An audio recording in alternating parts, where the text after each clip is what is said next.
सो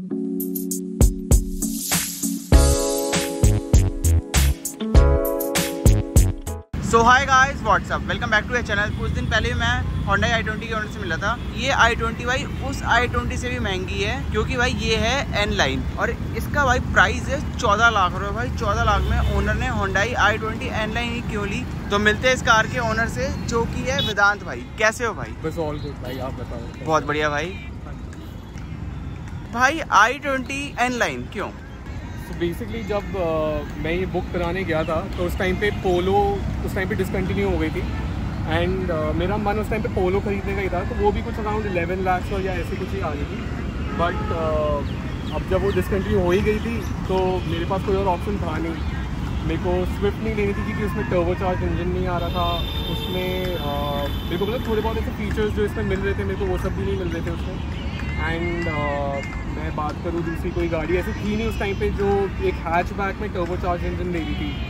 Altroz दे रही थी, but then मेरे को थोड़ा अल्ट्रॉस का फील पसंद नहीं है। ड्राइविंग फील जो होता है उसका, गियर, क्लच और ये सब मेरे को मतलब थोड़ा सा है नहीं उसके लिए उतना ज़्यादा, तो मैंने इसलिए N लाइन ली। बाकी आप ये लोग बोलोगे कि ये N लाइन तो लग नहीं रही क्योंकि इसमें वो रेड स्ट्रिप दिख नहीं रही है। तो मैंने इसमें बेसिकली क्या किया है कि I have got rid of the red strips now, because मैंने ऐसे 3-4 महीने, इवन 6-7 महीना एक्चुअली मैंने इसको उस रेड स्ट्रिप के साथ चलाया था। मेरे को इनिशियली तो बहुत अच्छी लग रही थी और लोगों को इसलिए ही खरीद रहे हैं लोग क्योंकि उसमें वो रेड स्ट्रिप आ रही है, वो एक रेड एक्सेंट उसमें ऐड हो रहा है। बट मेरे को थोड़े टाइम बाद जाके मतलब मेरे को सेटिस्फैक्शन नहीं दे रही थी वो रेड लाइनिंग, तो मैंने इसको वाइट रैप करा दिया पूरा। अब साइड स्कर्ट देखोगे, इसी के लिए तो लोग i20 N लाइन लेते हैं। आपने इसी को चेंज करवा दिया भाई? कोई चेंज करा दिया था, मेरा माइंड सेट ही कुछ डिफरेंट लेवल पे जा रहा है। अब मैंने इसको पेंट इसलिए नहीं कराया क्योंकि अब मेरे को बाद में रेड चाहिए हो तो मैं इसको निकाल सकता हूँ और फिर मैं बाकी नीचे वाला जो स्प्लिटर मैंने लगा रखा है मैं इसको ब्लैक पेंट करा सकता हूँ। बट अपार्ट फ्रॉम दिस तो मैंने इसको पूरा भी रैप करा रखा है। वो थोड़ा सा कलर डिफरेंस आपको लग रहा होगा इन दोनों के बीच में, बट अब ये है ऐसा ही है, क्या करूँ। मैं आपको वही बता रहा हूँ कि जब पोलो थी उस टाइम पे पहले मैं पैसे बचा के पोलो भी ले सकता था। I could have saved a lot of money उसमें, प्रॉब्ली 3 लाख 4 लाख मेरे बच जाते काफ़ी।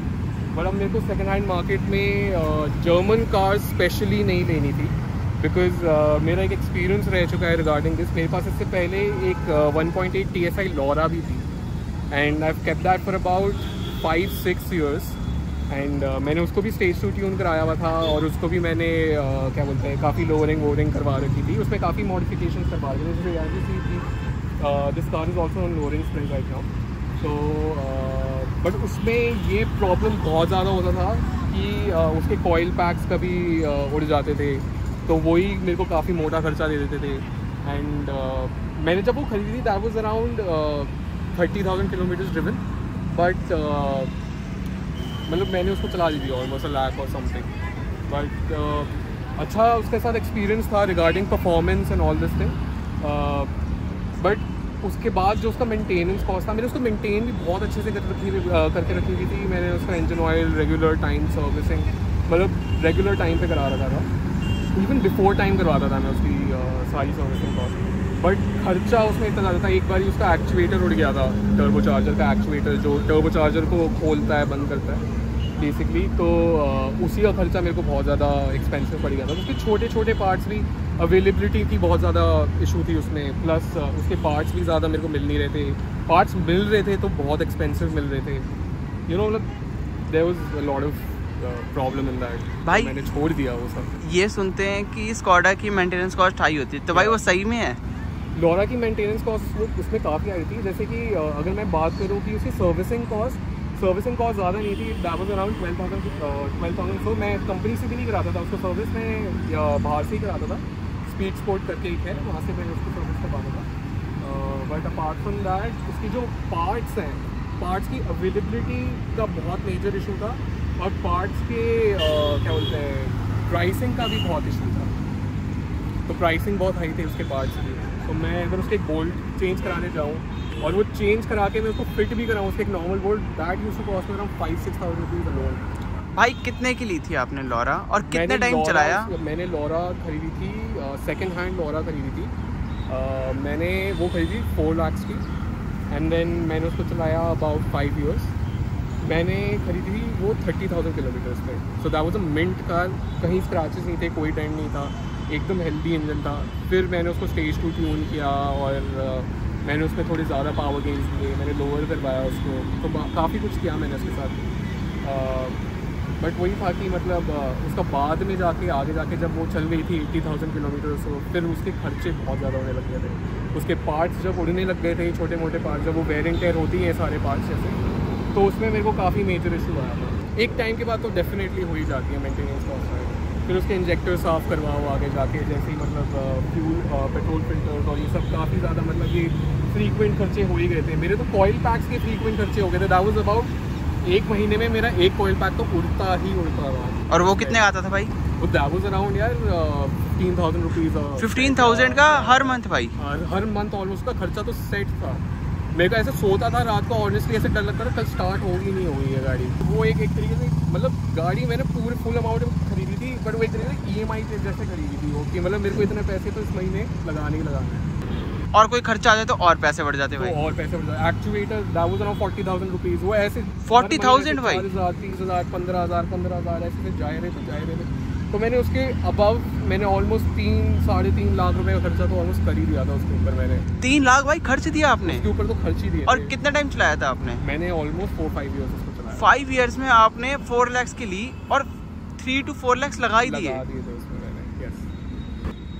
तो अभी फिर आपने नेक्स्ट कार स्कोडा या वॉक्सवैगन प्लान ही नहीं करी इसी वजह से भाई? प्लान भी नहीं करी। डैड भी मेरे को कह रहे थे कि मत खरीद तू ही, मतलब एंड ऑफ द डे मेरे को ही मेरी गाड़ी के पैसे देने हैं। डैड मेरे को मना करते थे, मैं तेरे को बिल्कुल इस चीज़ में स्पॉन्सर नहीं करने वाला हूँ, कुछ नहीं करने वाला हूँ। तो मेरे को इसके खर्चे उठाने पड़ते थे और ये सब ही है। तो मैंने सोचा कि यार ये अब मेरे को ही लेना है, so let's just by something which is little more reliable, जिसमें मेरे को ज़्यादा रिलायबिलिटी में इतना दिक्कत ना हो, जितना मेरे को प्रॉब्लम ना हो। तो मैंने तभी फिर Hyundai N-Line ली। बट हाँ, अगर उस टाइम पे पोलो होती कि मार्केट में नहीं आ रही होती तो मैं डेफिनेटली पोलो लेता उस टाइम पे। मतलब I would have saved a couple of bucks, क्योंकि मैंने कम से कम उसमें 3 लाख तो बचा ही लेता, क्योंकि ये 14 लाख की है, वो मेरे को उसका मिल जाता टॉप मॉडल अबाउट 11 लाख से, वो मेरे को मिल ही जाता। तो मैं 3 लाख रुपये तो उसमें बचा ही लेता फिर। तो एक तो ये पॉइंट था कि उस टाइम पे वो तो डिसकंटिन्यू हो चुकी थी गाड़ी जब मैं नहीं खरीदी। ये मैंने 2023 अप्रैल के अराउंड खरीदी थी, तो उससे पहले ही पोलो डिसकंटिन्यू हो चुकी थी। वो सेकंड हैंड मिलती है आपको? अब वो सेकंड हैंड मार्केट में मेरे को मतलब सेकंड हैंड कार खरीदनी नहीं थी, बिकॉज एक तो डैड का भी अब ऐसे हो गया था कि German car and that too second hand, तो let's just not go towards that lines. तो तू ब्रांड न्यू ही खरीद। और उसके अगेंस्ट अगर मैं बात करूँ तो यही नेक्स्ट कार है। अगर मैं उसका डिसेसिवर मानूँ या कुछ नहीं मानूँ, this is the next car. आपने कब ली है गाड़ी? ये मैंने खरीदी थी अप्रैल 2023 में। उससे 1 महीने पहले भाई वरना भी आ गई। मैंने इसको ना बुक कराई थी जनवरी में, ठीक है, और उस टाइम पे वरना नहीं आई थी। तो अब मेरे को ये था कि मेरे को हैचबैक ही चाहिए था। मेरे को ऑफिस जाने के लिए छोटी गाड़ी चाहिए थी जिसमें अच्छा खासा पेपी परफॉर्मेंस हो और ये सब हो, and handling is also very nice. But मैं मतलब नो डाउट मैं अगर मतलब ऐसे कोई हेट क्रिएट नहीं करना चाह रहा हूँ for Polos, but this hand is better than Polo any day. या कितने टाइम में आपको इसकी डिलीवरी मिली? तो बेसिकली मेरे को उन लोगों ने 6 महीने का टाइम फ्रेम दिया था कि आपको 6 महीने बाद मिलेगी इसी गाड़ी। बट किसी की गाड़ी एक और आ गई थी एंड उसने अपनी क्या बोलते हैं, उसने डिलीवरी नहीं दी थी अपनी, तो उन्होंने बोला था कि आप मेरे से आके ही ले लो। तो मैंने अप्रैल में फिर आफ्टर 3 मंथ्स मैंने फिर ये इसको फिर मैंने उठा ली। ये कौन सा वेरिएंट है आपका? N6 है या N8 है? N8 DCT वाला है ये वेरिएंट। इसमें क्लच नहीं आता जिसमें वो IMT वाला, वो पता नहीं क्या गेम है, ऑनेस्टली मैंने कभी नहीं चलाई ना, मैं कभी वो एक्सपीरियंस भी करना चाहता हूँ। और है उसमें कोई गिमिक पता नहीं, उसका हाथ रखो गियर पे उसका क्लच एंगेज हो जाता है, पता नहीं मतलब वो कहते हैं कोई सेंसर है भाई, कुछ सेंसर है उसमें, आई डोंट नो क्या सेंसर है उसमें। बट लेट्स सी, देखते हैं, कभी मिली तो चला के देखेंगे। बट वो काफ़ी वियर्ड फीलिंग होगी कि तुम्हारा लेफ्ट पेडल जो है वो एकदम फ्री है और यू चेंजिंग गियर्स यहाँ पे, तो पता नहीं यार क्या सीन ही होगा उसके बाद। भाई ये चलने में कैसी है? इसमें लैग है इनिशियली।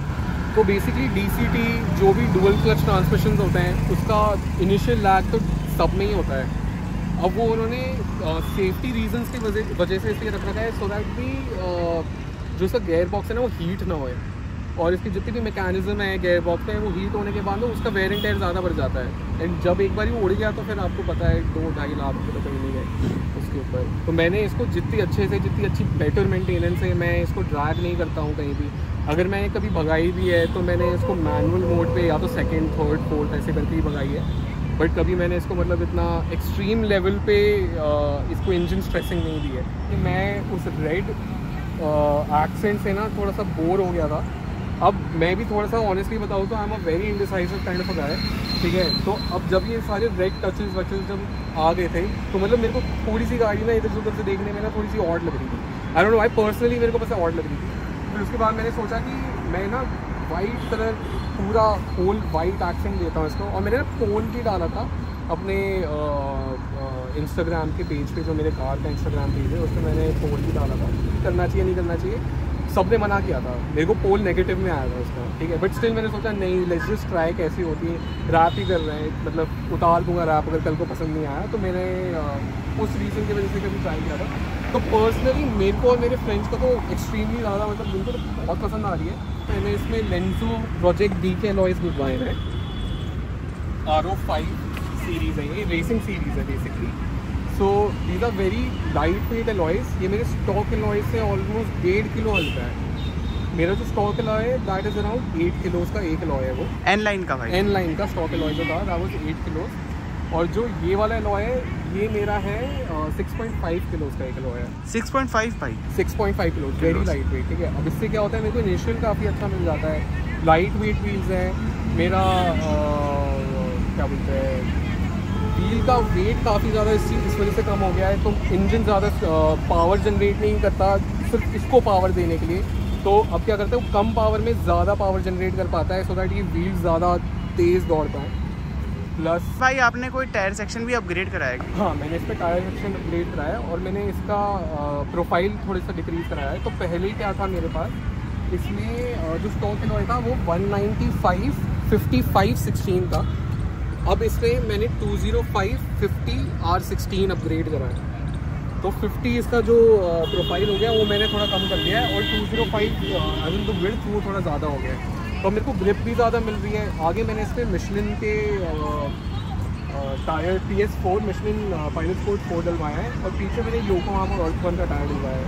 अब रीज़न इसलिए डलवाया है क्योंकि मेरे को 50 जो प्रोफाइल है वो कहीं नहीं मिल रहा था, और जिस डीलर से मेरे को मिल रहा था उसके पास सिर्फ 2 ही सेट पड़े हुए थे मिशलिन के, और पीछे के योकोहामा के भी सेट पड़े हुए थे। तो मैंने आगे इसलिए सोचा कि ज़्यादा ग्रिप चाहिए मेरे को, तो मैंने आगे मिशलिन डलवा दिया और पीछे मैंने योकोहामा इसके डलवा दिया। इन अलॉय व्हील्स से जो आपने अपग्रेड कराया है, आपको चलाने में क्या डिफरेंस भाई स्टॉक से मिला? तो मेरे को ऑनेस्टली एक तो ये अलॉय व्हील इतना हल्का है, तो जब मैं कभी लॉन्च लेता हूँ ना, तो जैसे इनिशियली जब मैं लॉन्च लेता था स्टॉक अलॉयज़ में तो ना व्हील स्पिन नहीं होता था। अब मेरे को ये व्हील स्पिन भी एक्सपीरियंस करने को मिल रहा है इस कार में, मतलब which is not good honestly, but हल्का इतना हो गया है कि अब वो व्हील स्पिन भी कर रहा है। और कॉर्नरिंग में भाई और कॉर्नरिंग में भी मैंने इस पर कोबरा के स्प्रिंग्स डलवाए हैं। सो दैट इज़ आगे से this is 30 mm drop, and पीछे से दिस इज़ 40 mm ड्रॉप। तो 30 और 40 ड्रॉप पे मैंने इसमें स्प्रिंग्स लगवाए हुए हैं। थोड़ी सी राइड क्वालिटी मेरी स्टिफ हो गई है, बट ऑनेस्टली मेरे को फ़र्क नहीं पड़ता उतना, क्योंकि मैं अकेला ही चलाता हूँ, पीछे ज़्यादा कोई लोग बैठते भी नहीं है इसमें। मैं अकेला ही चलाता हूँ इसको, तो अच्छी है इसकी। अब पहले जो स्टॉक एनलाइन के डैम्पर्स भी थे, तो मैंने डैम्पर्स तो वही ओरिजिनली रखे हैं इसमें, बट जो पहले आते थे वो नॉर्मल i20 से 30% स्टिफर आते थे, तो मैं उसमें भी खुश था। बट मेरे को थोड़ा सा लोअरिंग फील भी ज़्यादा चाहिए था, और मेरे को हैंडलिंग और ज़्यादा बेटर करनी थी, तो मैंने इसमें इसलिए कोबरा के। तो इसमें आपको गड्ढे ज़्यादा फील होते होंगे भाई, तो लोअर कराया आपने? हाँ, तो मतलब हर एक रोड का अंडुलेटिंग पैटर्न जो होता है ना, वो इसमें फील होता है, जो आपको उसमें प्रॉब्ली फील नहीं होता था। तो अब इसमें ज़्यादा फील होता है, बट मेरे कंफर्ट थोड़ा कम हो गया। कंफर्ट थोड़ा कम हो गया मेरे को। कंफर्ट से ऑनेस्टली इतना लेना देना नहीं है मेरे को। कभी नाइट राइड्स पे जाते हैं हम, थोड़ी सी कभी कॉर्नरिंग करते हैं, कभी मतलब सेफली करते हैं जो भी करते हैं, ऐसे मतलब रैश ड्राइविंग ज़्यादा नहीं करते, दिखता है सेफ है वहाँ हम पुश करते हैं गाड़ी पे। हाई स्पीड पे स्टेबल रहती है गाड़ी भाई? हाई स्पीड पे बहुत ज़्यादा स्टेबल रहती है। मैंने इसको मतलब इसी रोड पे एक बार 180 टच करी थी, ठीक है, होपफुली मॉम डैड नहीं दे रहे हैं। बट मैंने ये 180 पे एक बाइक टच करी थी, बिल्कुल वाइब्रेट नहीं कर रही थी, बिल्कुल नहीं कूद रही थी, चिपक के चल रही थी गाड़ी, मतलब आई वॉज एक्सट्रीमली सेटिस्फाइड। मैंने इसमें एग्जॉस्ट चेंज कर रखा है, तो बेसिकली ये एंड कैन चेंज है इसका, और सामने का रेजोनेटर डिलीटेड है।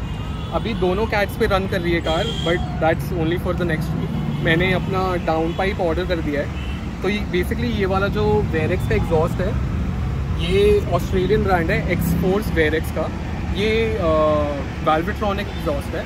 तो बेसिकली मैंने ये इसलिए लिया क्योंकि इसका जो फिल्ट्रेशन है ये काफ़ी अच्छा, बेटर फिल्ट्रेशन है दैन दी अदर, ये जो बोरला फर्स्ट कॉपी बोरला जो आते हैं उससे तो बहुत बेटर फिल्ट्रेशन है, वो बहुत लाउड सेटअप है उनका। तो ये बहुत डिसेंट सेटअप है, इसका थोड़ा सा देसी नोट है। मैं आपको एक बार सुना देता हूँ। भाई i20 N-Line में एग्जॉस्ट आता है, तो आपने अपग्रेड क्यों कराया? अब वो जो एग्जॉस्ट आता है तो वाइल रनिंग तो मेरे को सुनाई नहीं देता। अब मेरे को थोड़ा ज़्यादा लाउड सेटअप चाहिए था, उससे ज़्यादा मतलब but not a lot louder, जैसे वो बोरला वाला जो आता है मैं आपको कह रहा था। मेरे को थोड़ा बेसी टोन चाहिए था, बट वेल्वेट्रॉनिक सेटअप में चाहिए था। तो मेरे को रेकमेंड किया था कि आप वेरेक्स लगा लो। तो मेरे को ये particular exhaust setup Xforce Varex का पड़ा था 49,000 का and can, which is a Valvetronic exhaust setup, जैसे मैंने आपको बताया था। बाकी जो है इसका जो टी कैट सेटअप है, मैंने डाउन पाइप मंगा दिया है। ये आ रहा है मेरा मुंबई से, हाँ, मार्क्स परफॉर्मेंस एग्जॉस्ट से मैंने मंगवाया है वो। अब रीज़न बीइंग उनका मतलब फिटमेंट और काम बहुत ज़्यादा अच्छा है, तो मैंने उनसे डाउन पाइप मंगवाया अभी। तो मैं आपको एक बार इसका एग्जॉस्ट सेट सुना देता हूँ।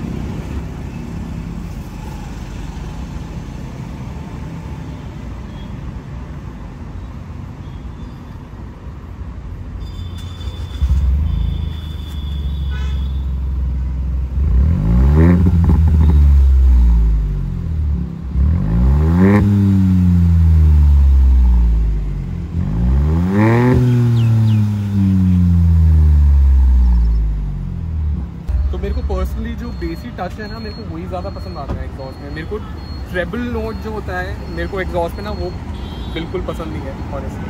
बट काफ़ी अच्छा है, सूदिंग सेटअप है, ऐसे ज़्यादा लोगों को परेशान भी नहीं करता। Even after the down pipe ये लाउड नहीं होगी बहुत ज़्यादा, ये मेरे को अच्छे से सुनाई देगी और बाहर भी थोड़ा सुनाई देगी, बट बहुत अच्छा साउंड होगा, ऐसे ट्रेबल लाउड साउंड नहीं होगी। It's gonna be a good setup. तो मैं अगर अपना एक ड्राइविंग का एक्सपीरियंस बताऊँ कि मैंने कौन सी कार से स्टार्ट करी थी इनिशियली, तो मेरे पास एक i20 थी, जो फर्स्ट जनरेशन i20 आती थी। सो हमारे पास एक वो थी और उसके साथ हमारे पास एक एक्सेंट भी थी, ठीक है। तो जो हमारे पास i20 थी फर्स्ट वाली, उसमें डैड ने ना CNG लगाई हुई थी। अब जब मैं वो चलाता था तो मेरे को लगता था कि बहुत अच्छी गाड़ी है, मज़ा आ रहा है चलाने में।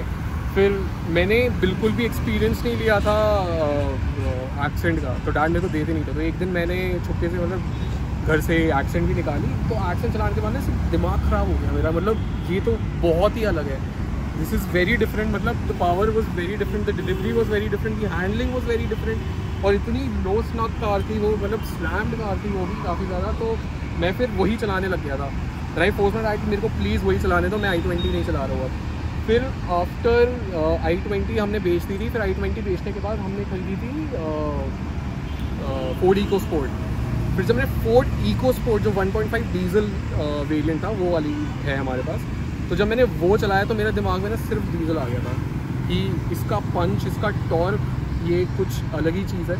जब मैंने इको स्पोर्ट खरीदी तब जाके मैं थोड़ा कार के अंदर आया, थोड़ा कार कम्युनिटी में आया कि मतलब अब मेरे को समझ आ रहा था कि डिफरेंट गाड़ियों का मतलब क्या होता है, मतलब डिफरेंट ड्राइवेबिलिटी क्या होती है, पावर कितना डिफरेंस होता है, हैंडलिंग कितना डिफरेंट होता है, मतलब कंफर्ट कितना डिफरेंट होता है, मतलब वो सब मेरे को समझ आया। देन बीच में फिर ना हमारे साथ क्या हुआ था, हमारी जो एक्सेंट थी वो रुक गई थी। तो डैड को ऑफिस से ऑल्टिस मिली थी, टोयोटा ऑल्टिस 1.8 पेट्रोल। फिर मैंने वो चलाई, अब मेरा दिमाग उसमें ख़राब हो गया कि ये क्या सीन है, मतलब इतना ज़्यादा पावरफुल, ज़्यादा बेटर हैंडलिंग और मतलब बहुत ही ज़्यादा डिफरेंट कार थी वो। फिर वो भी हमारे पास थी अबाउट अ मंथ और 2, तो मैंने उसको 2 महीने तो बहुत अच्छे से पेला। बाकी फिर उसके बाद वो चली गई थी, तो हमने उसके बाद खरीदी थी लॉरा। फिर लॉरा जब खरीदी थी वो तो फिर एक अलग ही लीग की थी। फिर जो मैंने आपको पहले ही बताया, वो स्टेज को करा दी थी उसमें। फिर मैं तो टोटली घुस ही गया था उसमें, कार कल्चर में ही घुस गया था। फिर उसी के साथ फुल लोअर करा दी थी कोबरा सस्पेंशन में। देन फिर उसके बाद हमारे साथ मॉम ने खरीदी थी क्विड। मॉम के लिए एक छोटी गाड़ी चाहिए थी, क्विड चाहिए थी, तो हमने क्विड खरीदी। क्विड को मैंने बहुत इधर से उधर कुदाई है, मतलब मैंने पता नहीं कहाँ नहीं डाली उसको। उसके फिर इंजन से ना मैंने तेल निकलना शुरू हो गया था, इंजन ऑयल लीक करना शुरू हो गया था, ठीक है। फिर हमने उसको बेचनी पड़ गई थी, वो हमने रखी थी अबाउट 2 ईयर, 2 साल बाद मैंने मतलब इतनी पेन दी थी कि मॉम ने भी उतनी चलाई होगी जितनी मैं चला था सिटी में। तो फिर उसके बाद जाके मैंने डिसीजन लिया कि नहीं, मेरे को अब जब क्विड चला ली थी मैंने, तो वो मेरे को बहुत ज़्यादा प्रैक्टिकल कार इसलिए लगती थी, छोटी थी, कहीं से भी निकल जाती थी। तो इसलिए मेरे को ये चाहिए था कि अब मेरे को क्विड में ज़्यादा परफॉर्मेंस नहीं मिलती थी, अब मेरे को ऐसी गाड़ी चाहिए थी छोटी और ज़्यादा परफॉर्मेंस। तो इसलिए मैंने फिर उसके बाद ये उठाई, छोटी और ज़्यादा परफॉर्मेंस में, फिर मेरे को ज़्यादा बेटर तो यही लगती ऑनेस्टली यार। और भाई इसकी ब्रेकिंग कैसी है? यार मैं ऑनेस्टली बताऊँ, इसकी ब्रेकिंग तो बहुत ही ज़्यादा बेकार है, ठीक है। मेरे को मतलब मैंने काफ़ी इमरजेंसी ब्रेक्स करे हैं इसमें, ब्रेकिंग करी है इसमें, रुक जाती है, ऐसा नहीं है कि नहीं रुकती, बट इसका जो ब्रेक्स है वो काफ़ी लेट रिस्पॉन्स देते हैं, तो जिसमें मतलब मेरे को इतना कॉन्फिडेंस नहीं आता इन टर्म्स ऑफ ब्रेकिंग। आगे भी डिस्क दे रखे हैं और पीछे भी डिस्क दे रखे हैं, तो मेरे को लगा कि ब्रेकिंग तो डेफिनेटली बहुत बेटर होगी, बट नहीं, एक ये भी मॉड होगा मेरी गाड़ी में फॉर श्योर, जो मैं इसमें कर पाऊँगा। बिग ब्रेक किट को अपग्रेड करूँगा इसमें, जिससे बेटर मेरे को स्टॉपिंग पावर मिले। बाकी अगर मैं इस गाड़ी के मॉडिफिकेशंस की बात करूँ तो मैंने इसमें एक कस्टम मेड स्प्लिटर बनाया है शॉपिंग प्राइस से फरीदाबाद में, इट्स ऑल हैंडमेड प्रोडक्ट। मैंने इसकी जो हेडलाइट है ये मैंने येलो टिंट कर रखा है, मेरे को थोड़ा सा येलो टच देना था, तो मैंने इसको इसलिए येलो टिंट कर दिया था। इसके साइड स्कर्ट्स भी लगवाए हैं। बाकी मैंने इसकी परफॉर्मेंस अगर अपडेट किया तो मैंने इसमें K&N का स्टॉक रिप्लेसमेंट एयर फिल्टर जो आता है, परफॉर्मेंस एयर फिल्टर आता है, तो मैंने वो इसमें डलवाया है।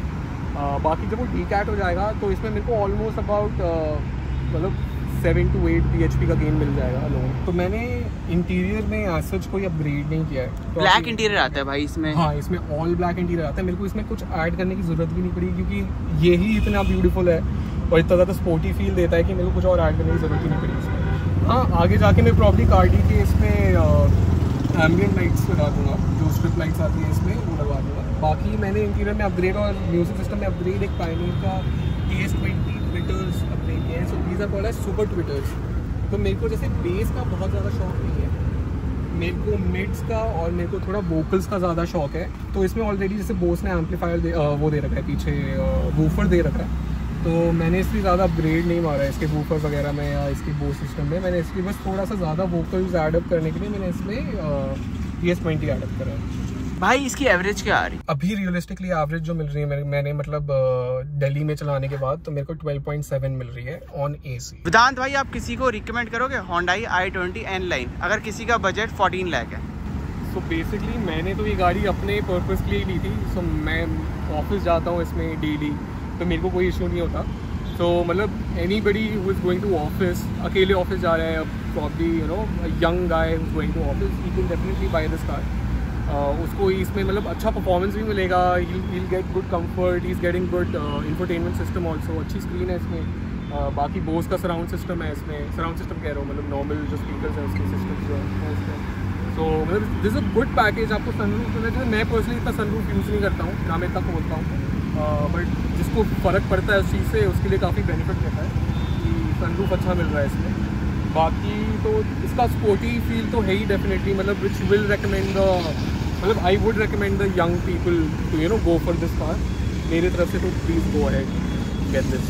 थैंक यू वेदांत भाई पूरा अपना ओनरशिप रिव्यू देने के लिए Hyundai i20 N लाइन का। हाँ जी। और भाई ने मॉडिफिकेशन करी हुई वो भी बताई, थैंक यू भाई। No problem। भाई अगर आपको वीडियो अच्छी लगी हो तो इस वीडियो को लाइक करना, चैनल पर नए हो चैनल को सब्सक्राइब करना। मिलता है आपको ऐसे एक और नई वीडियो में।